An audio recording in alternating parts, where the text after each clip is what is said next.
semana nós vamos dar uma pausa no nosso estudo sobre o fruto do Espírito, e porque é mês de outubro, não é o mês da criança, é o mês da reforma protestante, e nós queríamos pensar aqui sobre os 5 lemas que motivaram os reformadores. Você deve saber, se já está conosco há algum tempo, você sabe que nós, assim como eles, defendemos os 5 solas da reforma. Sola não é a sola do sapato, é a palavra latina para somente, né? Então, sola scriptura, sola fide, sola gratia, soli deo gloriae e solos Christus, né? Somente Cristo. Então, somente a Escritura, somente a fé, somente a graça, a glória somente é de Deus e somente Cristo. Essas são os 5 motes motivadores daqueles reformadores e também nossos, também como frutos da reforma, né? Nós também defendemos estas frases, não apenas historicamente, mas na nossa própria vida, como pastor, como cristão e como igreja. Nós também reconhecemos que devemos obediência somente à Escritura, somente à Bíblia Sagrada, é a nossa única regra de fé e prática. Nós também reconhecemos que somos salvos pela fé somente, independentemente das obras. Nós cremos que isso é fruto tão somente da graça de Deus, por isso só Ele pode receber a glória, e finalmente nós defendemos que somente Cristo, independentemente de qualquer outro nome, por mais santo, por mais valoroso que possa ter sido, nós não aceitamos, nós não cultuamos outra pessoa senão Jesus Cristo. Solos Cristo, somente Cristo. E eu queria pensar com você hoje, especificamente a respeito do tema sola Scriptura, ou somente a Escritura. Por que é que os protestantes dão tanto valor à Escritura? Por que é que a gente defende a Bíblia, né? Somos conhecidos, ou éramos conhecidos no passado, inclusive como os Bíblias. Eu sou de um tempo em que a pessoa disse, fulano é Bíblia, né? E eu achava esquisito, mas o sentido é que nós, de fato, tínhamos um zelo ardente pela Bíblia. Eu me lembro que quando eu me converti e fui escolher a minha primeira Bíblia, lá na Livraria Batista Cearense, na Galeria Pedro Jorge, né? Nós fomos ali, eu acho que eu e papai, porque eu não tinha dinheiro, eu era adolescente ainda, tinha 16, 17 anos, e fui procurar a Bíblia. A primeira Bíblia protestante que eu comprei, você me conhece, sabe que eu primeiro comprei um evangelho, né? Eu ainda era católico, comprei os 4 evangelhos pensando que era a Bíblia, e eram só os evangelhos. Eu já estava trabalhando no meu coração naquele tempo. E depois disso, eu realmente convertido, eu fui à Livraria Batista, lá em Fortaleza, procurar uma Bíblia. E ali eu achei um tijolão. Era uma Bíblia enorme, de grossa, maravilhosa. Até hoje tenho a saudade daquela Bíblia, o cheiro dela, o adesivozinho da Libace na primeira capa. Irmãos, como eu amei ter aquela Bíblia, como eu amei. E não só amei, como eu devorei aquela Bíblia, né? Estudei, risquei, eu fazia assim, com muito respeito, com muito zelo, mas eu me aproximava ali da Bíblia com uma sede muito grande de aprender. E foi realmente um ávido leitor da Bíblia, sou ainda um leitor. Agora, talvez pelo tempo a gente já escolhe melhor um texto, a gente passa como que apreciando algumas mensagens que já fazem lembrança no nosso coração, ou eu me permito hoje, por exemplo, estudar um determinado livro, né? E nesse estudo eu passo muito tempo, me dedico na leitura, no estudo gramatical, eu gosto muito do Novo Testamento, né? Não desprezo jamais o Velho Testamento, é palavra de Deus, assim como o Novo Testamento, mas eu tenho uma predileção muito grande pelo Novo Testamento e estudei grego como praticamente tudo, estudando em casa com os livros e com a gramática grega, e estudando e comparando. Então, quando eu me dedico agora à leitura e de um determinado livro, como nós fizemos agora o Evangelho de João, e o meu próximo projeto, você deve sofrer este projeto comigo, que é a exposição da carta de Tiago, né? E a gente vai lendo e vai estudando ali com mais vagar, né? Com mais vagar. Não tenho pressa, já li toda a Bíblia, não tenho pressa. Eu quero me dedicar agora como que aquele cientista que estuda as particularidades.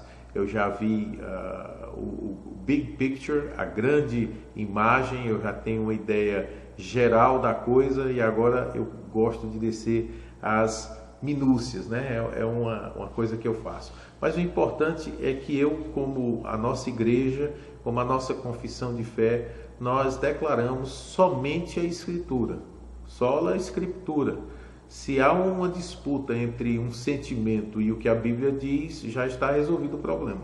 Nós seguimos pelo que a Bíblia diz. Se há um entendimento ou um desentendimento entre uma prática religiosa ou um conceito religioso e o que a Bíblia diz, já está resolvido também, porque nós seguiremos aquilo que a Bíblia diz. Isso nos dá muita segurança. O próprio apóstolo Pedro nos diz em 2 Pedro 1,20, nenhuma profecia da Escritura é de particular interpretação, porém homens santos falaram da parte de Deus. Ou seja, nós temos essa convicção de que a Bíblia é nossa única regra de fé e prática, porque foram homens inspirados por Deus que nos deixaram a sua mensagem de forma escrita. Você talvez já tenha ouvido falar aquele ditado que diz: quem conta um conto aumenta um ponto. A tradição oral, ela tem o seu papel na repetição, no conhecimento dos textos sagrados, mas ela não pode servir de base para o que Deus falou, porque à medida que o tempo passa, é fácil que os homens venham a corromper aquilo que é passado oralmente. Você já brincou daquele telefone sem fio, né? E numa brincadeira a gente aprende uma lição muito importante, que a tradição oral, ainda que ela tenha valor, ela deve ser sempre confirmada pela tradição escrita. Aquilo que Deus deixou escrito é de fato o que vale. Também, 2 Timóteo 3,16, o apóstolo Paulo diz que toda a Escritura é divinamente inspirada e proveitosa para ensinar, para redarguir, para corrigir, para instruir em justiça. E também Pedro nos diz em 2 Pedro 1,21, porque a profecia nunca foi produzida por vontade de homem algum, mas os homens santos de Deus falaram, inspirados pelo Espírito Santo. Nós defendemos o sola Escritura, porque nós cremos que a fonte original dessa Escritura que nós defendemos é o próprio Deus. Deus interveio na vida, no dia a dia, na história humana e nos deixou um memorial para que os anos passem, os séculos passem, mas a sua vontade, os seus pensamentos fiquem para sempre gravados. Você já percebeu que a lei de Deus ela foi gravada em pedra, né? Não, com o próprio dedo de Deus, né? Como diz lá o livro de Êxodo, quando Moisés subiu ao monte e ali recebeu as tábuas da lei escritas pelo próprio dedo de Deus. É uma figura que nos mostra o caráter da perpetuidade daquele escrito. Deus escreveu em pedra, não em papel. Deus não escreveu em papiro, Deus não escreveu na areia, Deus escreveu na pedra, para que ainda que os anos passassem, nós pudéssemos ter acesso ao que Ele queria nos dizer. E é isso que o apóstolo Paulo, o apóstolo Pedro defendem, que a Escritura não veio da vontade do homem individual. É claro que a Bíblia foi escrita por seres humanos, De vez em quando você ouve uma pessoa dizer: rapaz, a Bíblia foi escrita por gente, por homem como eu e você. De fato, sim, foi escrita por homens. Porém, não se esqueça de acrescentar: mas homens inspirados por Deus. Essa é a grande diferença dos escritos de outras religiões, dos escritos sagrados dos cristãos e dos judeus. É que o Deus Todo-Poderoso interveio na multidão dos nossos afazeres para nos deixar escrito em pedra, perpetuamente, um memorial do seu amor por nós aqui na terra. Algumas pessoas reclamam porque os cristãos evangélicos não valorizam a tradição da igreja.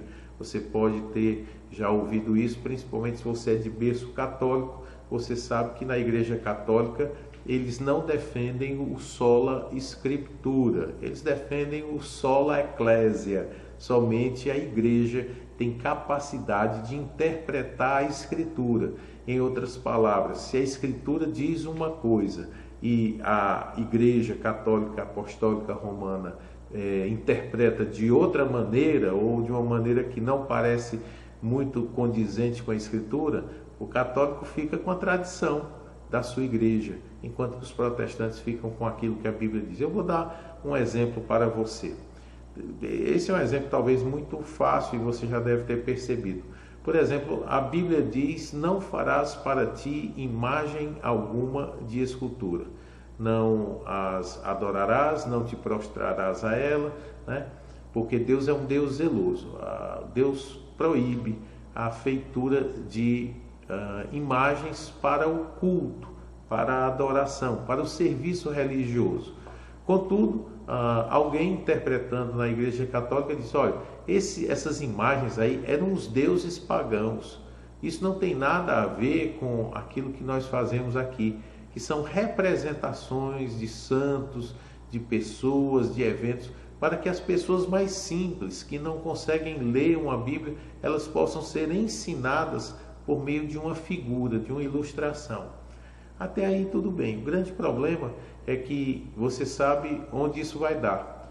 As pessoas, porque são pecadoras, elas degenerarão aquela imagem não apenas como sendo uma imagem para representar alguma coisa nobre, mas elas passarão a manter contato com a imagem em si. Eu me lembro de uma senhorinha, quando eu saía do colégio, nós estudávamos no colégio católico, e quando eu saía mais cedo, ficava sentado à sombra de umas árvores, esperando terminar a aula mais tarde da minha irmã, e eu ficava por ali esperando a hora de pegar o último ônibus. Ficávamos sentados de frente a uma igreja católica.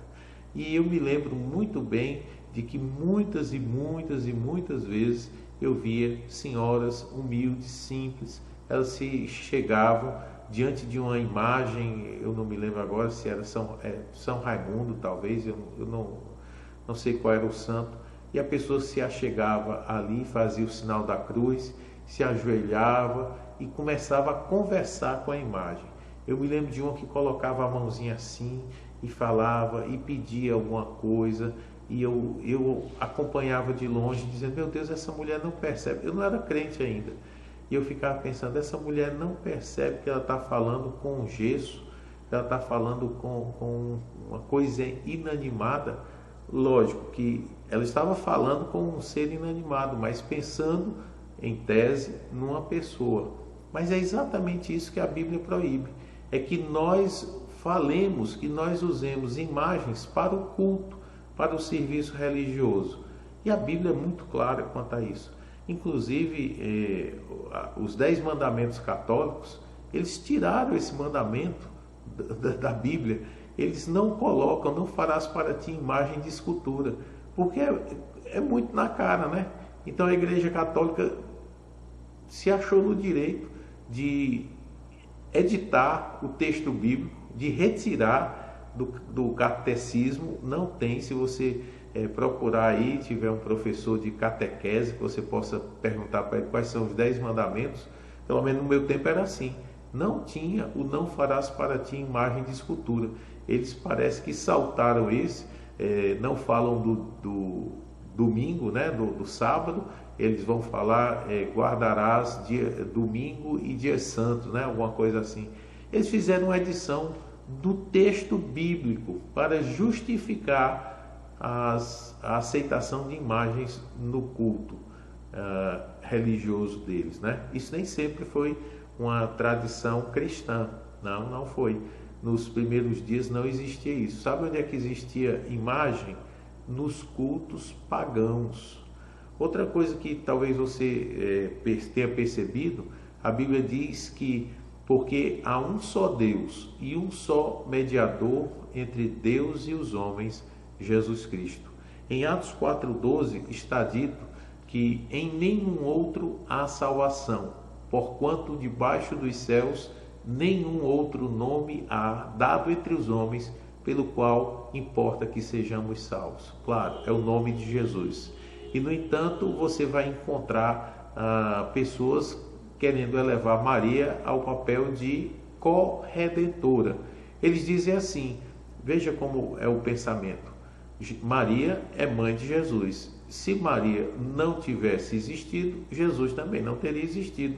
Jesus deve a sua existência a Maria. Se Jesus é o Redentor, pelo serviço de Maria, ela também é corredentora. Ela redime os pecadores juntamente com Jesus. Então você vê que a tradição ela acaba colocando a palavra de Deus a perder.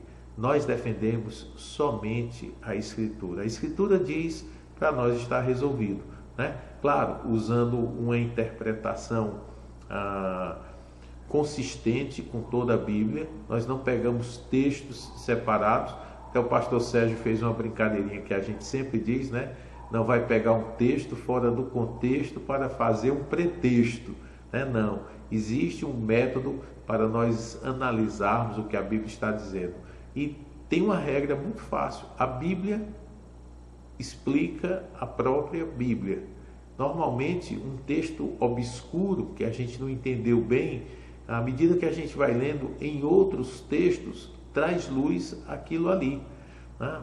Por exemplo, no Velho Testamento existem muitos mandamentos para que os hebreus não procurassem médiuns, agoreiros, feiticeiros, pessoas que consultassem os mortos. E também você vai ver lá o autor de Hebreus escrevendo no Novo Testamento, dizendo que aos homens está ordenado morrerem uma só vez, vindo depois disto o juízo. Com isso, nós podemos explicar muitas coisas do Velho Testamento. Por que Deus não aceitava que os mortos fossem consultados? Porque se depois da morte vem o juízo e aquelas pessoas estão guardadas, reservadas para o dia do juízo final, então quem está se manifestando em nome delas não é o morto, é alguém que queira distorcer o ensino bíblico, a palavra de Deus. E aí você já pode imaginar quem é. O Senhor Jesus nos fala em Marcos 7 a respeito do fariseu que queria manter a sua tradição contrária à doutrina da Bíblia. Diz lá o texto de Marcos 7,7: em vão, porém, me honram, disse Jesus, ensinando doutrinas que são mandamentos de homens, porque, deixando o mandamento de Deus, retendes a tradição dos homens, como o lavar dos jarros e dos copos, e fazeis muitas outras coisas semelhantes a estas. E dizia-lhes: bem invalidais o mandamento de Deus para guardardes a vossa tradição. Jesus disse que quem guarda a sua tradição e não a Escritura está honrando a Ele em vão. Em vão, porém, me honram, ensinando doutrinas que são mandamentos de homens. Se você é um discípulo de Jesus, você quer honrá-lo de verdade. E como você pode honrar de verdade a Jesus? Fazendo aquilo que a Bíblia diz para fazer. O apóstolo Pedro vai nos dizer que nós devemos conhecer, sim, a Bíblia para respondermos aos outros a razão da nossa fé. Por que você crê de um jeito, o católico de outro, o espírita de outra maneira, o budista de outra maneira. Você pode dizer, rapaz, afinal não é tudo o mesmo Deus? Afinal, todos não estão fazendo uma oração ao mesmo Deus? Bem, se você não sabe a razão da sua fé, por que você crê ou faz o que faz dizendo que crê, você vai encontrar alguém que vai te envergonhar. Por isso que o apóstolo Pedro vai dizer em 1 Pedro 3,15: antes, santificai ao Senhor Deus em vossos corações, olha aqui, e estais sempre preparados para responder com mansidão e temor a qualquer que vos pedir a razão da esperança que há em vós. O apóstolo Paulo vai dizer, procura apresentar-te a Deus aprovado, como obreiro que não tem do que se envergonhar, que maneja bem a palavra da verdade. Então, tanto Paulo como Pedro, eles nos ordenam a sabermos a razão da nossa fé pela Escritura. Você deve saber a Escritura para que você possa responder com mansidão e temor a qualquer um que lhe pedir a razão da sua fé.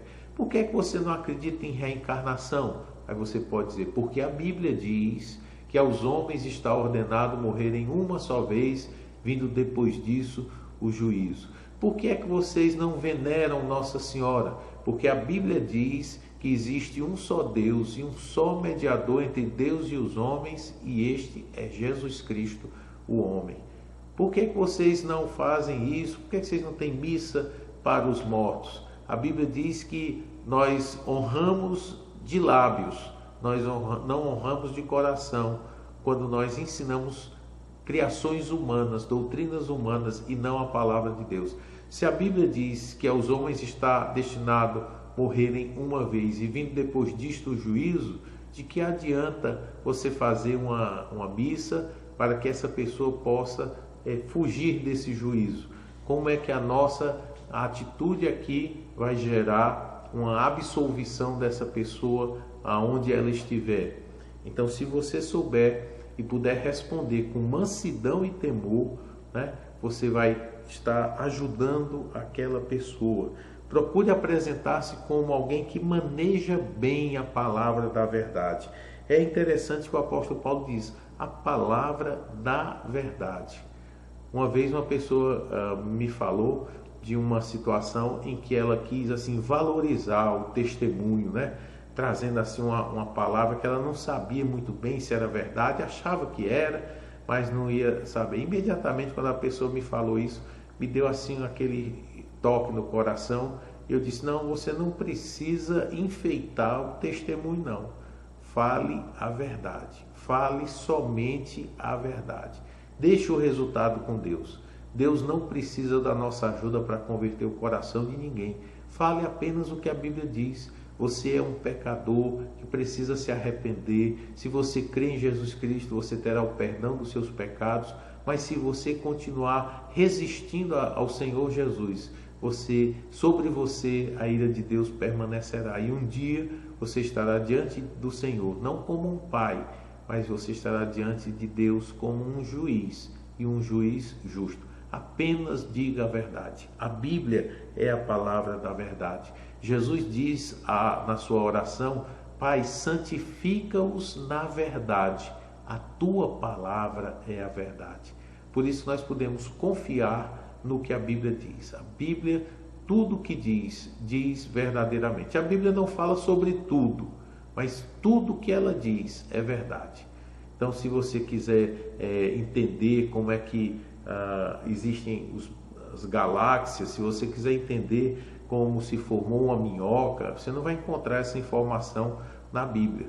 Mas tudo que a Bíblia disser, no princípio criou Deus os céus e a terra era sem forma e vazia. Você pode colocar a sua vida na linha, porque isso é a pura verdade.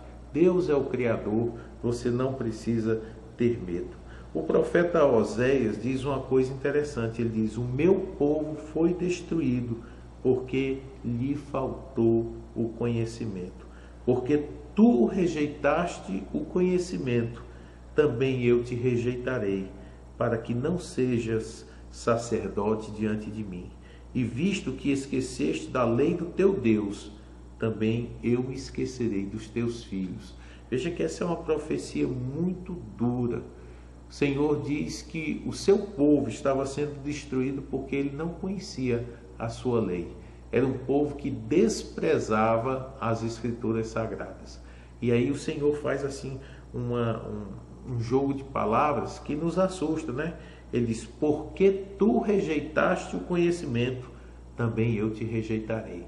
Olha que coisa dura, né? Se você despreza a palavra de Deus, cuidado.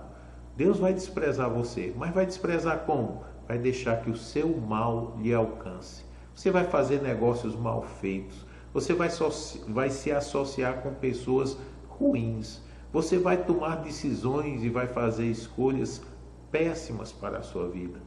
E depois, quando o resultado destas escolhas lhe alcançar, você vai dizer: oh meu Deus, se eu soubesse. Mas você desprezou na hora que podia o conhecimento da palavra de Deus. Você rejeitou o conhecimento. Agora também Deus pode rejeitá-lo. Deus pode rejeitar, dispor de misericórdia para com você. De fato, queridos, nós erramos muito quando não conhecemos as Escrituras. Não foi isso que Jesus disse? Vocês erram porque não conhecem nem as Escrituras, nem o poder de Deus. De fato, o poder de Deus é essencial na nossa vida. O Evangelho é o poder de Deus. Agora, se você não conhece as Escrituras, como você vai conhecer o Evangelho, né? Eu queria só lembrar você também que é por meio da Escritura que a fé é gerada no coração. Diz Romanos 10:17, de sorte que a fé é pelo ouvir, e o ouvir pela palavra de Deus. Ninguém cria fé no coração de uma outra pessoa falando ou discutindo filosofia, somente a palavra de Deus. Eu já contei aqui para você, talvez você já tenha ouvido a experiência que eu li de alguém quando eu era Gideão. Gideão, aqueles que distribuem as bíbliazinhas, né, nas escolas, nos presídios, nos hospitais, e a gente de vez em quando visitava as igrejas para falar do nosso trabalho, e eu me lembro que eu li um testemunho que um Gideão escreveu, que esse Gideão, ele era um gari, ele era um lixeiro, e certa vez ele encontrou uma folha de um daqueles Novo Testamento no lixo, e ele pegou aquela folha, e naquela folha, somente ali estava escrito, quer dizer, não era só o que estava escrito, mas na folha estava escrito: porque Deus amou o mundo de tal maneira que deu seu Filho unigênito, para que todo aquele que nele crê não pereça, mas tenha a vida eterna. Porque Deus enviou o seu Filho para que o mundo fosse salvo por ele. E ele ficou pensando naquilo, né? Deus enviou o seu Filho para que o mundo fosse salvo por ele. Porque Deus enviou Jesus porque nos ama. Todo aquele que nele crê não pereça, mas tenha a vida eterna. E aquele homem com aquela palavra, aqueles 2 versículozinhos, João 3:16 e 17, ele ficou pensando, passou o resto do dia pensando. Quando foi voltando para casa, disse ele no seu testemunho, quando foi voltando para casa, ele passou na frente de uma igreja, Assembleia de Deus, e ali ele entrou para assistir o culto. Foi a primeira vez que ele entrou para assistir o culto, e ali ele ouviu a mensagem do Evangelho, ele entregou sua vida a Jesus, e quando ele estava escrevendo, ele tinha acabado de se tornar pastor por causa daquela palavra. Sim, a fé vem pelo ouvir, o ouvir pela palavra de Deus. O apóstolo Paulo, falando a Timóteo, diz que desde a tua meninice sabes as sagradas escrituras, que podem fazer-te sábio para a salvação, pela fé que há em Cristo Jesus. As Escrituras podem te fazer sábio para a salvação. Por isso que eu recomendo sempre que, se você puder, compartilhe a Bíblia com quem não tem. Não apenas dando a Bíblia, mas falando versículos bíblicos, fazendo estudos bíblicos com quem não é salvo ainda, né? É isso aí, queridos. Eu quero só guardar para você uma exortação final. é aquela que Tiago nos diz: sede cumpridores da palavra e não somente ouvintes, enganando-vos a vós mesmos. Sede cumpridores da palavra. Sim, a Escritura e somente a Escritura é a nossa regra de fé e prática. Mas não adianta você conhecer tudo que a Bíblia diz e não obedecer. Alguém até já disse: a minha preocupação não é com aquilo que eu não entendo na Bíblia. A minha preocupação é com aquilo que eu entendo e não obedeço. De fato, seja alguém que é praticante dessa Escritura, somente a Escritura. E como diz o apóstolo Tiago, ou apóstolo não, como diz Tiago, irmão de Jesus, não se engane a si mesmo, sendo um conhecedor, mas não praticante. Pratique, conheça a palavra, conheçamos o Senhor e prossigamos em conhecê-lo por meio da sua palavra e também sejamos praticantes dessa boa palavra que Ele nos deixou gravada a ferro e fogo, gravada em pedras por toda a eternidade. Tá bom? Deus abençoe você. Eu quero desafiá-lo durante essa semana a você colocar em prática a sua leitura bíblica, né? Faça isso. Ah, pastor, eu estou tão enferrujado. Cria vergonha na cara, crente. Pega a tua Bíblia, vai ler e faça isso com um objetivo. Eu não vou lhe dizer aqui, leia 3 capítulos por dia. Seria ótimo que você lesse 3 capítulos por dia. Mas eu quero dizer, leia todos os dias a palavra de Deus. Sente-se num local calmo, procure o mesmo horário, um local de boa iluminação. Não leia a palavra de Deus com o celular ligado ou a televisão ligada. Faça desse momento um momento seu e Deus. Diga: fala, Senhor, que o teu servo ouve. E vá fazendo uma leitura. Também não faça aquele joguinho que às vezes as pessoas fazem de abrir a Bíblia, colocar o dedo em cima e ler qualquer coisa. Não. Você pode escolher, por exemplo, um livro. Eu vou ler o Evangelho de Mateus. Pastor Sérgio vai estar explicando agora o Sermão do Monte, então eu vou ler, vou decorar aqui o Sermão do Monte. Quando o pastor Sérgio começar a falar, eu vou falar junto com ele o Sermão do Monte. Faça isso. Apenas 3 capítulos, Mateus 5, 6 e 7. Se você decorar Mateus 5, 6 e 7, é o maior investimento que você está fazendo na sua vida espiritual, né? Então vamos fazer isso. Sola Escritura, somente a Escritura. Que o Senhor te abençoe, te guarde e até semana que vem, se Deus assim quiser. Tchau, fui!